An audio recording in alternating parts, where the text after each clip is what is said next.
बिस्मिल्लाहिर्रहमानिर्रहीम। अस्सलाम वालेकुम नाजरीन, मैं हूं बाबर हयात और आप देख रहे हैं 24/7 उर्दू न्यूज़ पर बाबर हयात शो। नाजरीन, पाकिस्तान टीम ने बांग्लादेश के खिलाफ टी20 सीरीज का फातिहाना आगाज तो कर दिया, लेकिन दूसरे टी20 मैच में जीत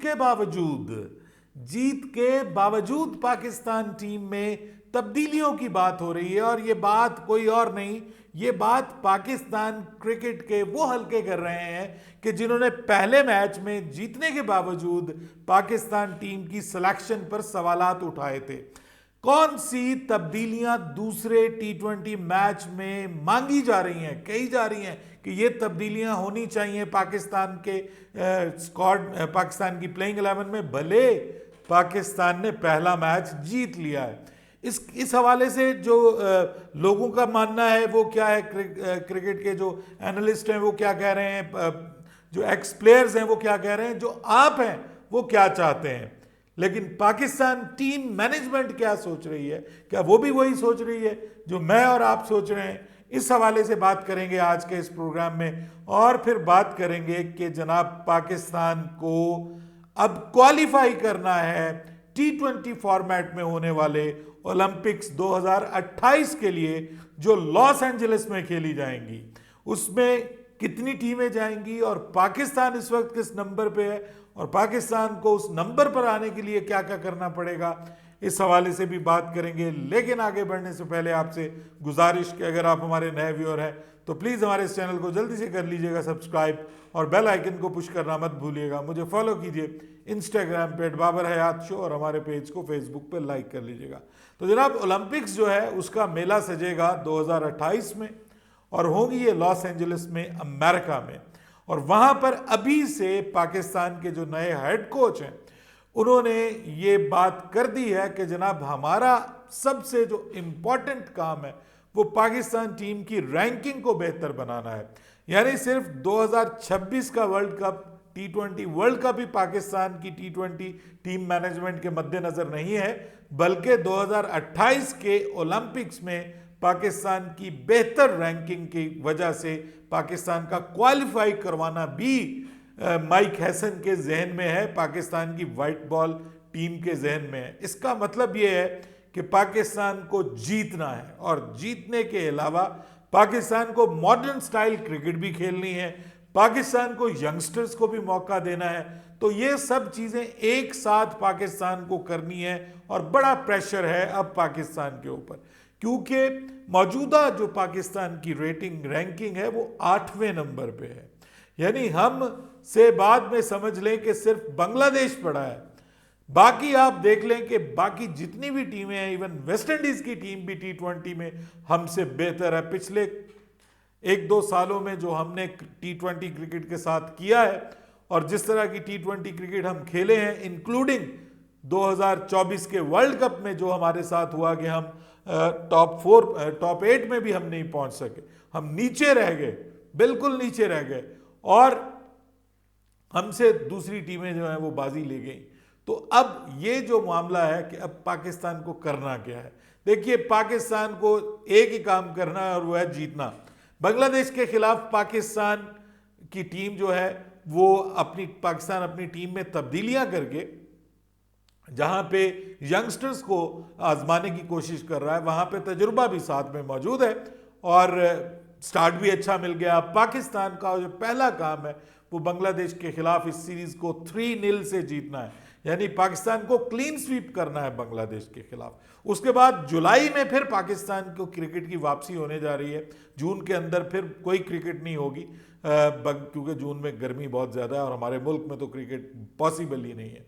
उसके बाद फिर जुलाई में पाकिस्तान ने, मिड ऑफ जुलाई में पाकिस्तान ने बांग्लादेश का दौरा करना है। वहाँ पे 5 टी20 मैचेस भी हो सकते हैं, 3 टी20 मैचेस भी हो सकते हैं। अभी तक वो सीरीज फाइनल नहीं हुई शेड्यूल के हवाले से। वैसे दोनों बोर्ड्स के दरमियान ये मुत्तफिक है, दोनों बोर्ड्स के ये सीरीज होने जा रही है। उसके बाद फिर जुलाई के एंड में पाकिस्तान ने जाना है वेस्ट इंडीज़ के खिलाफ सीरीज खेलने के लिए। वहाँ पे 3 टी20 और 3 ओडीआई मैचेस की सीरीज है। अब पाकिस्तान के जो टी20 मैचेस होने हैं वो जो शेड्यूल है, मुजव्वज़ा शेड्यूल, उसके मुताबिक वो फ्लोरिडा में होने हैं, अमेरिका में होने हैं। ये पाकिस्तान के लिए वैसे एक थोड़े से फायदे की भी बात है कि पाकिस्तान अगेन अमेरिका में खेलेगा और वहाँ की कंडीशन से हम आहंग होगा। हालांकि जो पाकिस्तान ने अगर पाकिस्तान लॉस एंजलिस ओलंपिक्स के लिए क्वालिफाई कर जाता है तो कैलिफोर्निया स्टेट में ही कोई स्टेडियम तैयार हो रहा है जिसको क्रिकेट के लिए मखसूस किया जाएगा, लेकिन टॉप 6 टीमें उसमें शामिल होंगी। तो पाकिस्तान को जो 5वें नंबर पे टीम है वो वेस्ट इंडीज है, तो पाकिस्तान के पास ये मौका है कि पाकिस्तान वहां वेस्ट इंडीज को शिकस्त देके पाकिस्तान की टीम जो है सीरीज जीते, और अगर पाकिस्तान उनको क्लीन स्वीप कर देता है, जो कि आसान काम नहीं होगा, तो पाकिस्तान फिर वापसी कर सकता है और टॉप 5 में पाकिस्तान की टीम आ सकती है इस साल अगस्त के एंड तक। लेकिन भाइयों उसके बाद पाकिस्तान की कुछ बड़ी टीमों के साथ भी सीरीज मौजूद है, होम सीरीज मौजूद है, और उसमें आई थिंक सो के पाकिस्तान को नवंबर में, if I am not wrong, नवंबर में पाकिस्तान की टीम को साउथ अफ्रीका के साथ होम सीरीज खेलनी है, और मुझे याद पड़ता है कि शायद उसमें भी T20 मैचेस रखे गए हैं। अगर उसमें हुए, क्योंकि वो बेसिकली एक टेस्ट सीरीज होगी, लेकिन अगर T20 मैचेस भी हो जाते हैं तो फिर पाकिस्तान के लिए ये मौका होगा कि बड़ी टीम को शिकस्त दे के टॉप 4 में जो टीम्स आती हैं उनको शिकस्त दे के पाकिस्तान अपनी पोजीशन को मजीद मुस्तहकम करे।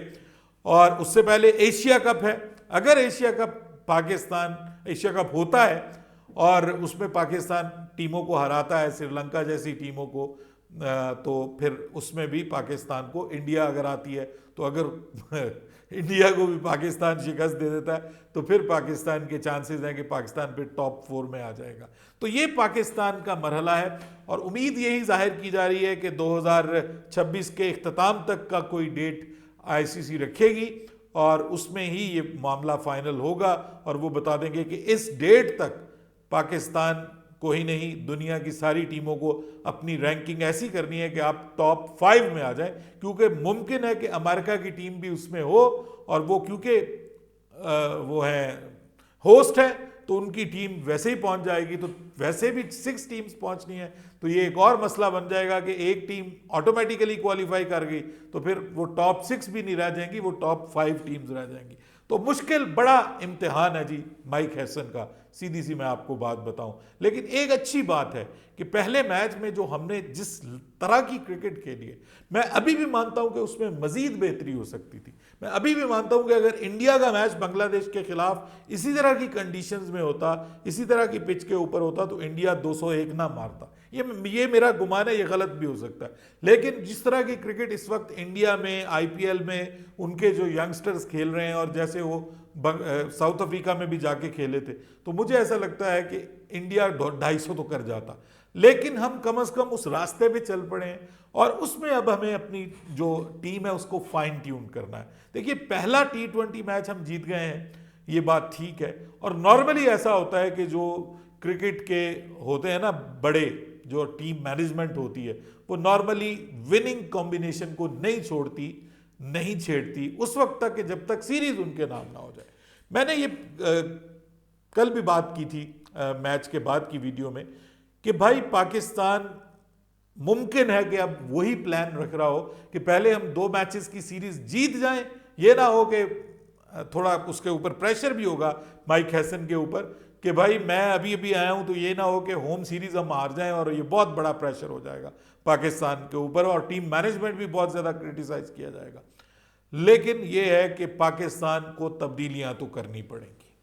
पहले मैच में जब साहबजादा फरहान टीम का हिस्सा नहीं थे तो लोग हैरान थे कि यार ये क्या है, साहबजादा फरहान क्यों टीम का हिस्सा नहीं है। Best batter of the tournament तो नहीं वो बने, लेकिन highest scorer of the tournament तो वो बने, और जो क्रिकेट उन्होंने खेली है, फिर जो डोमेस्टिक में उन्होंने क्रिकेट खेली है, अगर आपने डोमेस्टिक के ऊपर भी परफॉर्मेंस के ऊपर भी देना था मौका, तब भी आपने दुरुस्त किया, आपको उनको सेलेक्ट करके, लेकिन टीम का हिस्सा बनाना जरूरी है ना जी।